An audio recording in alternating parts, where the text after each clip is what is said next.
Hi guys, in this video I'll be showing you the procedure to cancel your Adobe subscription without the fee.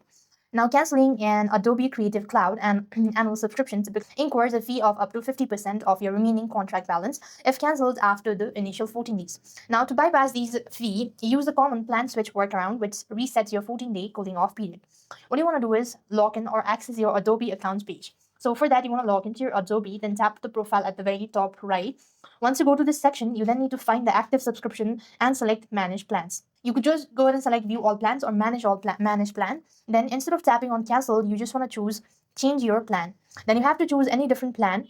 Users often select the cheapest one available, like Adobe InCopy or Photography. And you could complete the switch. This effectively ends your old contract and start a new one. Once a new plan is active, you could just go back to Manage Plan and select Cancel Your Plan because you are within your new 14 days window for the specific plan. So that's how you're supposed to do it. With that being said, we've completed our steps. Thank you for watching. See you in the next video.